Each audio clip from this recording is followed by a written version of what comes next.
Hello, नमस्कार सगळ्यांना. मी समृद्धी तुमचं स्वागत करते समृद्धी सिंपल लाईफमध्ये. तर ही रेसिपी बघा किती छान दिसते. डेझर्ट बनवायचं, काहीतरी स्वीट बनवायचं होतं आणि ते पण म्हटलं जरा हेल्दी बनवावं. नेहमी तुपातले पदार्थ असतात, तर मग ही आयडिया आली. ही रेसिपी व्हायरलच आहे तशी. तर मी म्हटलं चला आपण आज हे ट्राय करून बघूया आणि एकदम छान झाली होती. तुम्ही बघताय, दिसायला जितकी सुंदर आहे ना तितकी खायला पण टेस्टी झाली होती. फ्रीजमधनं काढलेली आहे, दाखवते तुम्हाला मी.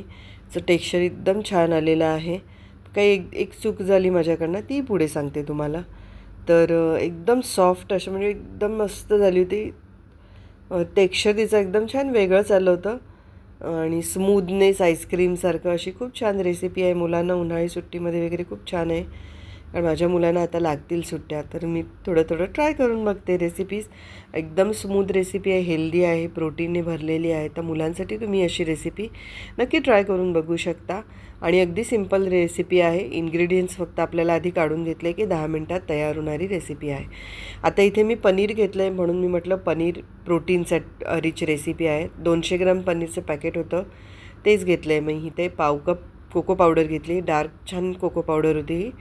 तर हे बघा 3/4 कप घेतले. 3/4 कपमध्ये अगदी थोडंसं कमी असं मी हनी घेतलं आहे.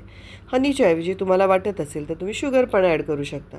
आणि इथे मी चॉकलेट घेतले, एक मोठं चॉकलेट. किती ग्रॅम होतं माहीत नाही मला, हे टॉब्लरोनचं चॉकलेट आहे, तर तेच घेतलं मी.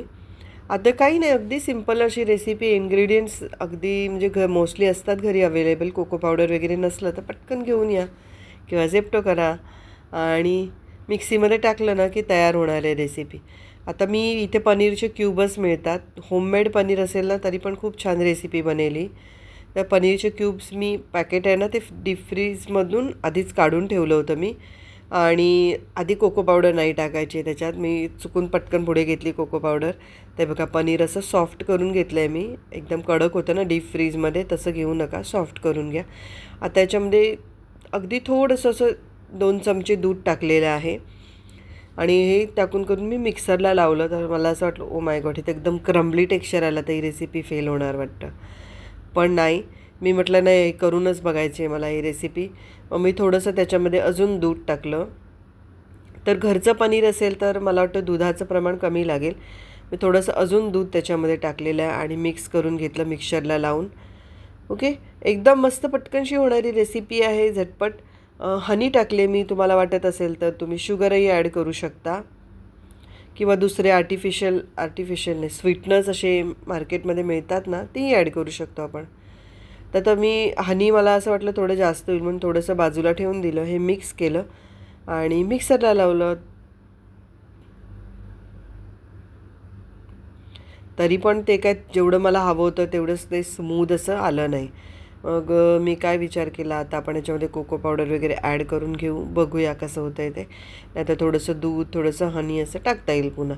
चॉकलेट खूप जास्त सॉफ्ट नव्हतं, ते पण फ्रीजमध्ये ठेवलं होतं मी चॉकलेट. तर एक 3-4 पीसेस मी चॉकलेटचे टाकले. तुम्ही डेअरी मिल्क वगैरे चॉकलेट घेऊ शकता, त्याच्याने खूप छान फ्लेवर येतो चॉकलेट ॲड केल्यामुळे. आणि एक चूक झाली, ती पुढे सांगते मी तुम्हाला. आता हे बघा, हनी थोडंसं उरलं होतं, ते टाकून घेतलं, चॉकलेट टाकलं, कोको पावडर टाकली आणि टेक्स्चर मिक्सरनं थोडंसं असं फिरवत राहायचं आपण आणि थोडं मध्ये मध्ये हलवत राहायचं. मिक्स करत राहिलं ना तर त्याचं खूप छान असं टेक्स्चर आलं, मस्त स्मूथ जसं हवं होतं ना तसंच आलं. आता ह्याच्यामध्ये काय आहे की माझ्याकडे 3 बॉक्सेस होते. आधी असंच काहीतरी स्वीट आलं होतं ना घरी, तर त्याचे मी बॉक्सेस वॉश करून ठेवून दिले होते, सवयच आहे मला. तर मग मी त्याच्यामध्ये विचार केला आपण ह्याच्यामध्येच बनवूया, छान वाटेल.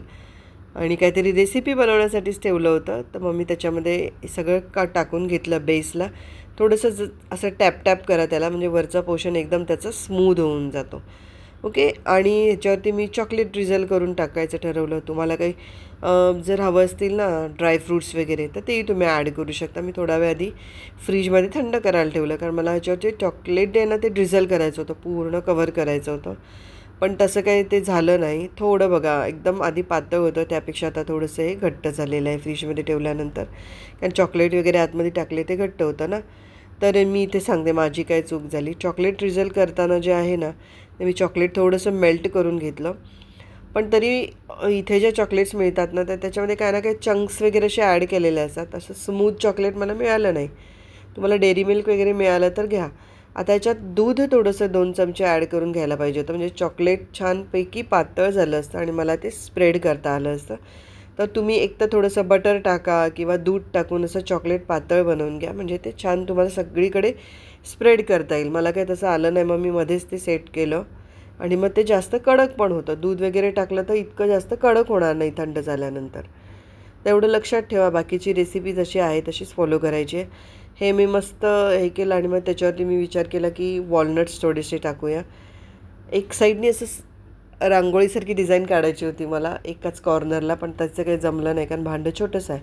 तुम्हाला जर पाहिजे तर मोठ्या बाऊलमध्ये वगैरे तुम्ही सेट करू शकता. माझ्याकडे होते 3 बरोबर छोटेसे डब्बे, म्हणून मी त्याच्यात सेट केलं आहे. छान वॉलनट्स टाकले. तुम्हाला अजून दुसरं कुठलं काजू वगैरे टाकायचे आहेत ना, तर थोडेसे टोस्ट करून घ्या. आणि कलर मला असं थोडासा पाहिजे, मग टुटी फ्रुटी ठेवलेली होती घरी, म्हणून मी थोडीशी टुटी फ्रुटी ॲड केली आहे त्याच्यामध्ये. आणि बघा एकदम मस्त रेसिपी झाली होती.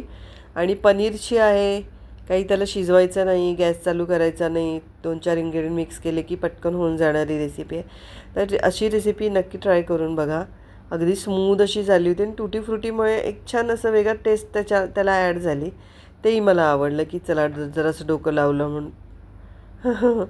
तर तुम्ही ही रेसिपी नक्की ट्राय करून बघा आणि माझ्या चॅनलला लाईक, शेअर, सबस्क्राईब करायला विसरू नका. इंडियाला गेल्यामुळे थोडंसं मध्ये पुन्हा गॅप पडलेली आहे व्हिडिओमध्ये टाकायला. तर इंडियाचं पण मी 1-2 व्हिडिओ, म्हणजे एक व्हिडिओ बनवला आहे थोडंसं ट्रॅव्हलिंगचा, आणि एक शॉपिंग काय केलं ना, इंडियाला गेलं तर शॉपिंग केलंच पाहिजे, तर त्याचा एक व्हिडिओ बनवलेला आहे, तोही मी नक्की शेअर करणार आहे. बघायला विसरू नका. आणि स्मूथनेस बघा, खरंच छान झालं होतं.